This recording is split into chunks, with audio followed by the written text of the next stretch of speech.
you may now kiss the bride. Iyo. Nako naman. Mabilis. Mabilis. Hindi na ko ba? Ito pala mga idol ang part 2 ng kasalan na naganap sa Nueva Ecija, Cabiao. At tinawag na nga dito yung ate ko.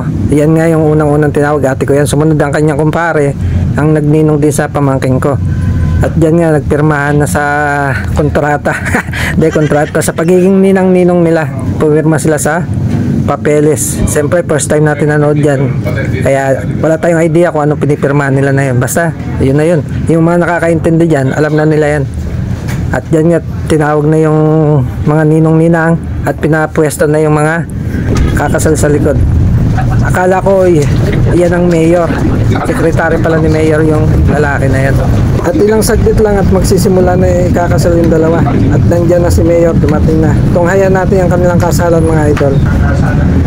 Base sa ating hihira na batas, bilang po ng bayan, ako ay pinahintulutan ng batas Republika bilang 7161 na tawag na Local Government Code upang magsagawa ng kasal dito sa Pilipinas. Kayo ba ay kusang loob na nagtungo rito sa ating kamalaan upang magpakasal ayon sa ating hihira na batas? Hindi ba kayo pinili ng sino man sa kasalang ito? Kayo mga magulang, mga saksi sa iwang kasalang ito, at kayong lahat na naririto, may nalalaman mo kayo maagat sa gaman o hadlang sa mga inakasal ngayon. Sa mga inakasal, handa ba kayong palikatin ang tungkulin at responsibilidad bilang isang mabuti at magandang asawa at manatiling kumara ng inyong magiging anak.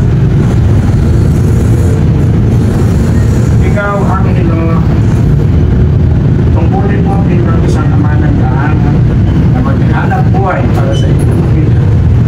Tungkulin mo rin ang mahalin at mga nadaan ang iyong asawa.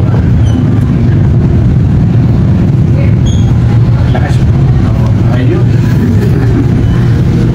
Ikaw ay lahat, tungkulin mo ang sagutin ang pagbuhayan at tiyaman ng iyong pamilya. Ikaw ang siyang mag-aaruga sa inyong magiging anak upang lumaki pa ng Diyos at masunurin sa pagkakas na ito. Okay. Binibigyan ko kaya ng ilang saglit upang magtabitan ng isang mahal o pangako sa isa't isa. Para ninyo asuhan ang iyong wedding ring. Kaya ikaw muna. Angelo, ano ba ipapangako mo?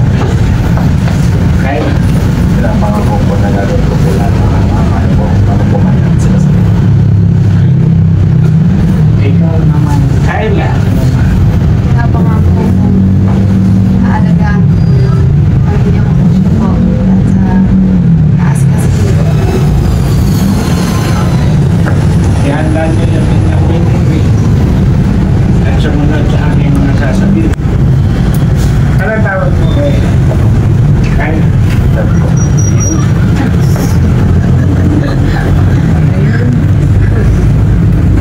Sumunod ka na. Lahat.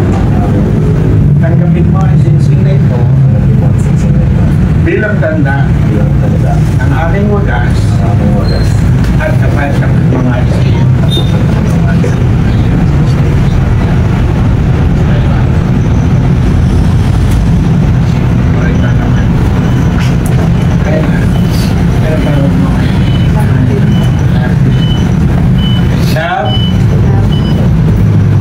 Tanggapin at ingatan mo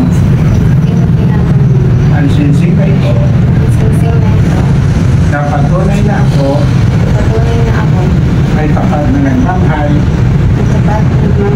at umiibig at hindi magtatansi kailan.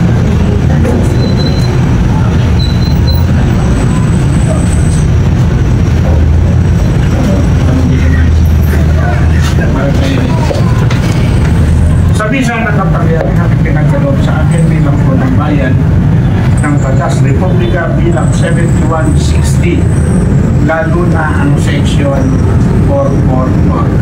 na isinasahan sa bahagi bilang 28 at kaugnay ng bihirang na batas. Mula ngayon, kayo ay pinag-iisang dibdib ng nasabing batas sa pamamagitan ng inyong pagbabayan.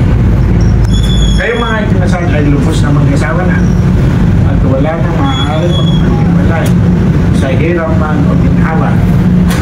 Okay, binabati ko kayo at naway magsama kayo na may pagmamahal sa ating Panginoon, sa ating kapwa at sa inyong magiging anak. Kung sakaling magkakaroon kayo ng problema, nariyan ang inyong mga magulang. Katulong ang mga ninong at nina upang kayo ay makapayuhan at malibayan. Ano sila sa likod, ha? Basbasan at kasihan nawa kayo ng ating Panginoon. Sa uli ako ay nagpapasalamat sa lahat ng lumalo at sumaksi sa kasal ng Panginoon ng alat po sa ating lahat. Bigyan natin ang palakpakan. Siyempre, you may now kiss the bride. Iyo. Nako na ba? Mapili. Mabilis. Hindi na ako ba?